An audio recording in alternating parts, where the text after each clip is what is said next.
What is up, guys? Welcome back. Last video I said I was going to make a video on covering drugs you can take off cycle, and what I meant was drugs we can bridge in between two different cycles. So keep in mind, when we're talking about bridging, we are talking about pretty much throwing like maximizing health out the window. We're bridging for a focus on body composition and or performance. So when I'm talking about bridging, that's what I'm specifically referring to. So the idea is between two different cycles, you need to refresh your androgen receptors.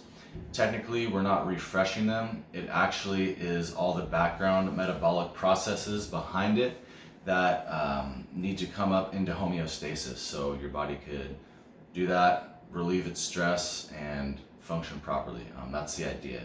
So bridging with like a high anabolic, high dose SARM is not going to be beneficial. When we're talking about bridging, I'm talking about anything that's not going to affect the androgen receptor. So I made a little whiteboard with a little list and everything on it. And basically just some things you need to keep in mind. Going down to HRT or off of everything is going to be the healthiest and the quickest way to bring your body to homeostasis.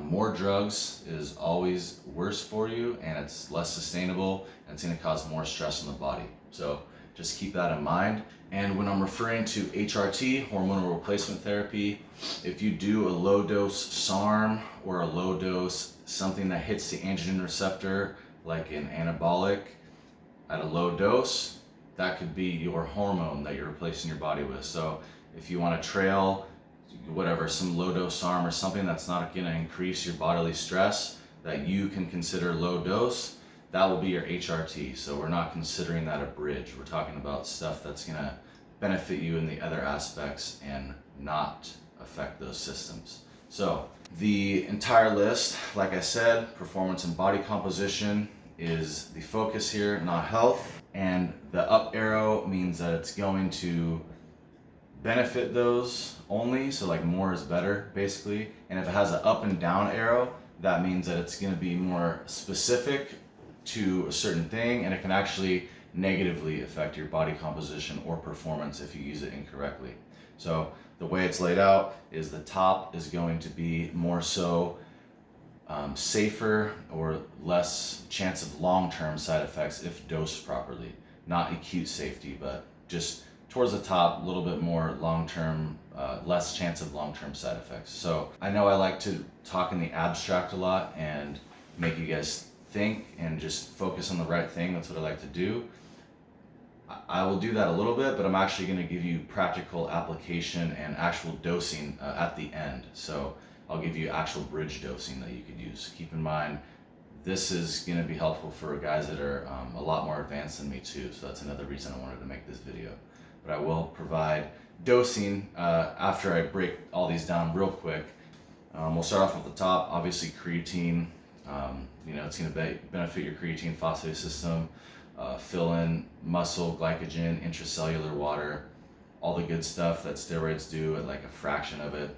Just use that if you're off, easy. Next one would be L-Carnitine. I'm talking about injectable L-Carnitine, and this is basically gonna just benefit everything. I don't know all the science behind it, but it's basically just good overall. It's like a anabolic multivitamin, so that one would be good no matter what.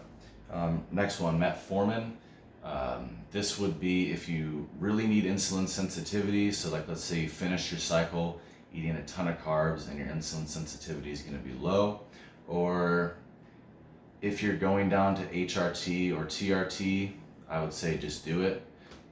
If you're not going to go down to HRT, metformin could lower your IGF. That's why it has a down arrow on there. So if you're not eating a lot of carbs and or you're not on HRT, just think about not taking the metformin. So next one, insulin. That one would be if you're really trying to drive glycogen storage and you could actually afford to put on a little bit of fat. That's really up to you.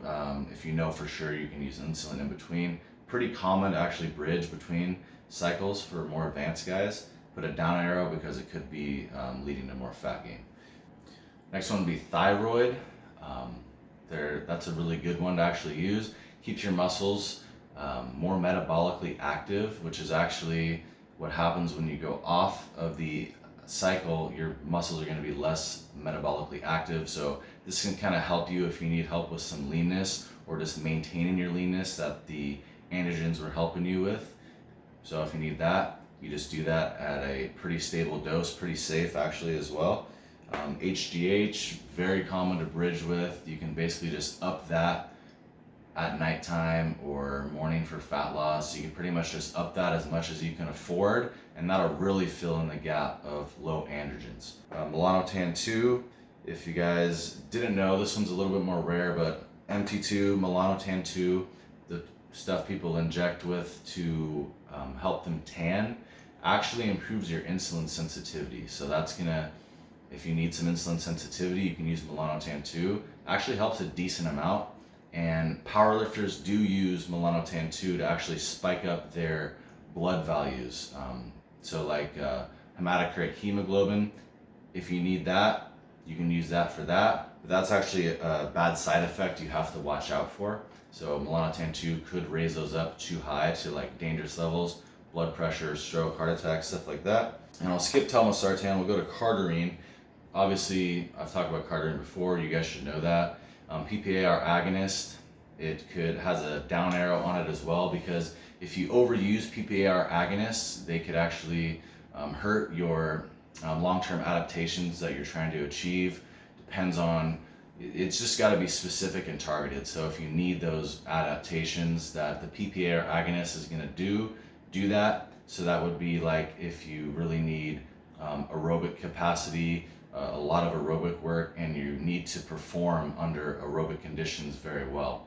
That would be a situation where you need to do that. Or your body is in a situation where it needs more insulin sensitivity and it needs to be aided in your body breaking down fat a lot more easily. That's other things it could be used for in shorter time periods.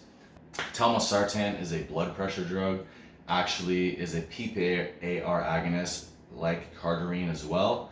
So I don't know much about it other than that. So you could, I doubt it's a lighter version of cardarine in the same sense of a PPAR agonist. So I doubt it would have any like bridging effects. I probably wouldn't use that because it's so light.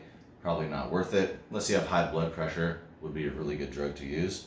MK677, obviously you probably know about this. If you need that fullness and you are trying to fill the gap with a somatropic type hormone like an HGH or something, but you don't want to use HGH and you need a little more fullness, and you are in a very good insulin sensitive spot. So your insulin sensitivity is very good and you're lean, I could say do the MK677. I put a down arrow on that because it could actually cause you to gain fat just because of the hunger issues. So if you can afford a little fat gain and you need those other systems to be active, MK677 is not a bad choice. Now IGF-1, this specifically, DES would be really good to use if you finished your cycle on a strength block. So if you finish your cycle on a strength block, you take a deload or whatever, and then you're on a off cycle or HRT, whatever, on the bridge, you could actually do short bouts of very high reps, like 30 plus, really trying to get your muscles full of lactate, because the DES is actually going to attach to those lactic acid receptors, if that's the right term, and it's actually going to cause growth, so anabolism. And it's perfect at the end of your strength block. It's going to be very good because it's going to be synergistic, because you need to switch your training up after you had a block of training. So go super high reps, that combined synergistic. If I did finish it on a strength block, that would be like one of the best things you could do. LR3, I don't know much about it. It's more like a long-term insulin storage hormone. You could look that up and do that yourself, but I don't know any specific cases where you would bridge with that. You'd probably use insulin instead. Or you can use straight IGF-1 if you could afford it and you know how to use it. I usually say DES is going to be better overall. The clenbuterol is a really popular and really good bridging drug to do. It's going to help your body preferentially burn fat, and it actually makes your mitochondria more active, so it's going to do some of the things that the thyroid T4 would do, keeps your muscles more metabolically active, limits fat gain, and has anabolic properties, which is one of the main things that it would really be good for bridging. So you could do, I'll go over dosing in a little bit on that one, but yeah, it's going to basically anabolism, and you can just run that the whole way through. Pretty good, helps with breathing too, and a lot of anaerobic like power output also, so performance and body composition to a pretty high amount. And the last one, and probably the only thing I would use bromocriptine or promopexel for is one thing, but first these are two separate drugs, and they are dopamine agonists, if you're not familiar with them. Basically, they actually do have good body composition benefits. I don't think it has any performance benefits, if you call like body composition performance or not, but basically it's going to improve your insulin sensitivity. It helps with nutrient partitioning a little bit, both of these just a little bit, and the main one is it actually mimics leptin in your body, so in your brain actually, and it's going to help control hunger and some other things that leptin do with body composition, insulin sensitivity and stuff, mostly hunger and mentally being able to stick to your diet. I would only use this if you're like post-show, like super lean, you were super high on stimulants and you needed to use something and you had to get off of everything and you needed to use something to help you not just spill over and put on a bunch of fat. You could probably use that. It would actually be good for naturals post-show because it's not against drug testing to use bromocriptine, so that'll be another thing you can do post-show. Other than that, it would not be worth it because it is at the bottom. It's actually pretty like intrusive on your body, like a pretty, it's a serious drug. So, and it's not that beneficial. Like most of the other stuff is going to be better than that. But I just wanted to include that just because a lot of people don't know that. So now practical dosing. This is probably the stuff that you're more interested in, and it's going to be, more direct. Obviously, I don't have dosing for every single drug that I listed. Every other one is like pretty common, you can all look up.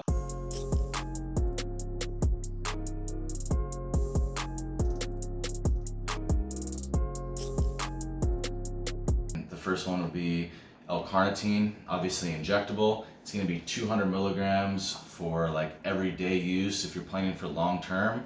But if you're like just coming off your cycle and you need some help now, and it's like the only thing you're using to bridge with, you can do 400 up to 800 milligrams per day of L-Carnitine, probably 6 days a week, just like pre-workout would be the best way to do that. And then melanotan 2, you would do no loading phase, because if you're tanning, you do a loading phase, but if you're gonna use it for your insulin sensitivity and body composition benefits, you would do 25 to 75 mcgs a day, so micrograms. So that seems like a low dose, but that would be longer term, 16 to 8 weeks. 8 would be the 75, 16 would be like the 25 dose. If you want to go more like proximal, you need some benefits now, and you want some tanning on top of it too, which is also nice, and it's going to look better to improve your body composition. You could push it up to 100 mcgs a day, and I would do that. I would watch your blood values carefully because it will spike it up. 8 to 12 weeks tops of that dose, so 50 to 100 mcgs a day, 8 to 12 weeks with the melanotan 2. The next one is T4 thyroid, really light, really easy to do, just 0.5 milligrams per kilogram of body weight per day. So let's say you weigh 100 kilograms, you would do 50 milligrams of T4. That would be it. You just run that all the way through, keeps your muscles a little bit more metabolically active, and will help you stay a little bit leaner if you do need help with that. So the next one would be clenbuterol. This one's like a really popular, really effective, really good drug to bridge with. The dosing for a bridge would actually be 50% of your body weight in kilograms, 50% of that in micrograms. So for example, if you weighed 100 kilograms, you would do 50 micrograms the whole way across. You would ramp up to that. Don't start clenbuterol at 50 mcgs. Start it at 20 and go in 20 to 15 increments of micrograms. So start at 20, go up like 15 when you're not shaky. Basically get yourself up to that 50% dosage. You just stop there and you just run it all the way across the other cycle. So that's gonna help you anabolic. You can actually probably put on muscle just doing that, and it's also gonna keep your metabolism going and all the metabolic benefits it has behind it. So all the other drugs on the list that I don't have a dosing scheme for, it's because it's basically the standard dosage you can find online, and it's not gonna change at all for a bridge or be different from what you could find online. The only thing that might be a little bit different is the cardarine. If you're doing it for a long period of time, you might want to drop it down to like 10 milligrams instead of 20. But other than that, everything would be the same. And HGH and IGF, basically the more the better on those. If you could afford it to do more and you want to use that to bridge between your two different cycles, basically go at it. Other than that, don't do everything on there at once because they have different goals aligned. You want to pick your specific need and figure out what you specifically need and what you're trying to do, and then pick drugs from there. So obviously you can combine different ones as long as you could say, I'm taking it because I want to do this and it's not going to negatively affect the other outcomes I'm trying to do, then do it, and you can do as much as you want.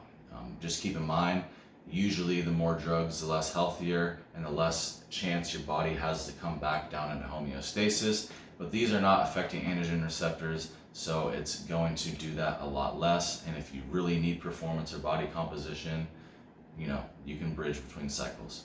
Hopefully this helped out some more advanced guys, because I'm currently bridging between a cycle and it's very light. I'm doing L-Carnitine, creatine, and cardarine, so just like really light stuff because it's only my first cycle that I've ever done. And I just wanted to bring this out to hopefully there's some drugs on there that some more advanced guys or beginners didn't know about that could help them and they could use when they bridge. And you could also use like any of this stuff off cycle too. It doesn't have to be a bridge either. So hopefully it helped out.